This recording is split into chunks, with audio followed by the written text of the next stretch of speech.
여러분, 뉴스 보면 요즘 이런 말들 많이 나오죠. 코스피 5천의 시대다. 최저임금이 많이 올랐다. 20만 전자의 시대다. 지수는 5,000포인트, 1,100포인트를 넘어서는 지수도 강세를 보이고 있다. 이런 내용들 많이 나올 거예요. 그런데 현실은 어떻습니까? 다들 수익 보셨을 것 같은데 오히려 내가 느끼는 체감 수익은 좀 팍팍하다고 느껴지시는 분들도 아마 많으실 거예요. 이게 단순히 기분 탓이 아니라 우리가 착시 효과에 빠져있기 때문입니다. 오늘 말씀드릴 핵심 내용은 딱 하나입니다. 최저임금이 올랐고 주식이 올랐어도 환율이 똑같이 오르면 진짜 힘은 그대로일 수 있다. 여기서 말하고 있는 진짜 힘이 어떤 건지 바로 아시나요? 우리가 말하는 건 구매력을 얘기하는 겁니다. 지수가 오르고 월급이 오르는 단순한 숫자의 증가량이 아니라 내가 실제로 살 수 있는 게 얼마나 늘었냐가 중요합니다. 중학생도 이해되는 비유로 바로 알아보면요. 여러분이 게임을 한다고 해봅시다. 작년에는 잼 하나를 사려면 1,400코인이 필요했어요. 근데 올해는 잼 한 개가 1,440코인으로 올라가지고 잼 가격이 약 3% 정도 올랐다고 봅니다. 그리고 여러분의 용돈도 작년에 10,000코인에서 1,200코인으로 2% 정도가 올랐어요. 용돈이 올랐다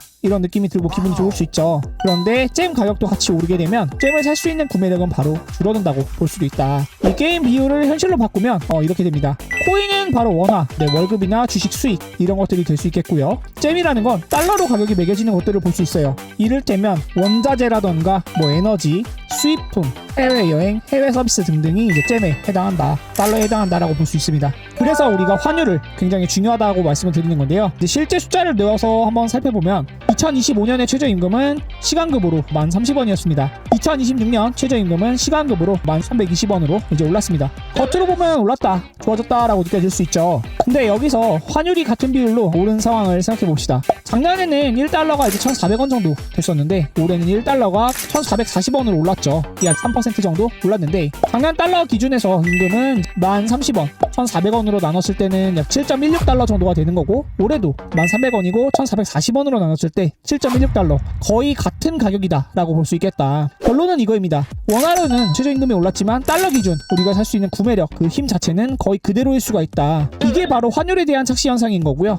주식도 똑같다고 볼 수 있습니다. 예를 들어 현대차나 네이버, 어떤 주식이든 삼성전자도 그렇죠, SK하이닉스도 그렇고 내 계좌가 원화 기준으로 10% 정도 늘었다고 해버려도 환율이 같은 기간 10% 올랐다고 하면 세 개의 기축통화인 달러를 기준으로 볼 때는 사실상 제자리가 됐다라고 볼 수가 있습니다. 그리고 지수에 대한 착시 현상도 있는데요. 사람들이 지수가 몇 천 간다 이것에 열광하는데 지수는 원화 기준의 숫자입니다. 환율이 이제 원화 가치가 떨어져서 환율이 같이 튀게 되면 해외에서 보는 한국 자산의 달러 가치는 다르게 보일 수가 있다. 실제로 요즘 원달러가 1,400원대 후반에서 움직이는 날들이 많았죠. 1월 27일 기준으로도 원달러 매매 기준율이 약 1,447원 정도 표시가 되고 있는데요. 이러면 원화 숫자만 보고 판단했을 때 착시가 생기기가 쉽다라는 내용을 알고 계셔야겠습니다. 여기서 한 번 더 인플레이션에 대한 물가 착시까지 붙으면 더 헷갈리게 되는 내용들이 있는데요. 임금이 2.9% 정도 올라도 물가가 똑같이 오르게 되면 내가 사는 빵이나 우유, 전기요금, 월세, 외식비 등등이 다 같이 올라서 실제로는 남는 게 없다. 일례로